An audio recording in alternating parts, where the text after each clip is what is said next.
দেশের সর্ববৃহৎ দল হইল বিএনপি, যার কারণে বিএনপির সাথে বৈঠকের অর্থ হইল এই দেশের মেজরিটি মানুষের সাথে বৈঠক করা।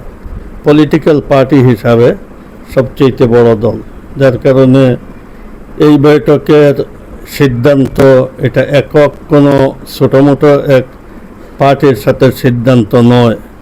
যারা এই দেশে তিনবার দেশ পরিচালনা করেছে তাদের সাথে বৈঠক। বড় আর এক দল আওয়ামী লীগ তো দেশ থেকে মাইনাস হয়ে গেছে, যার কারণে এই বৈঠকের দিকে সারা দেশে জমিয়তেও তাকিয়ে আছে।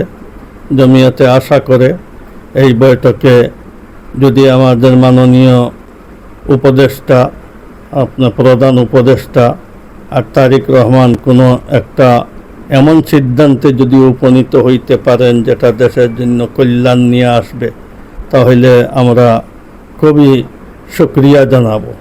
এমন যেন কোনো সিদ্ধান্ত না হয় যে দুজনের মধ্যে আপনার দূরত্ব সৃষ্টি হয়, যাতে এই দেশ ক্ষতিগ্রস্ত হয়। আমরা আশা রাখি যে তারা দুজন কোনো একটা ঐক্যমতে উপনীত হবেন, তাহলে দেশের জন্য এটা খুবই মঙ্গলজনক হবে।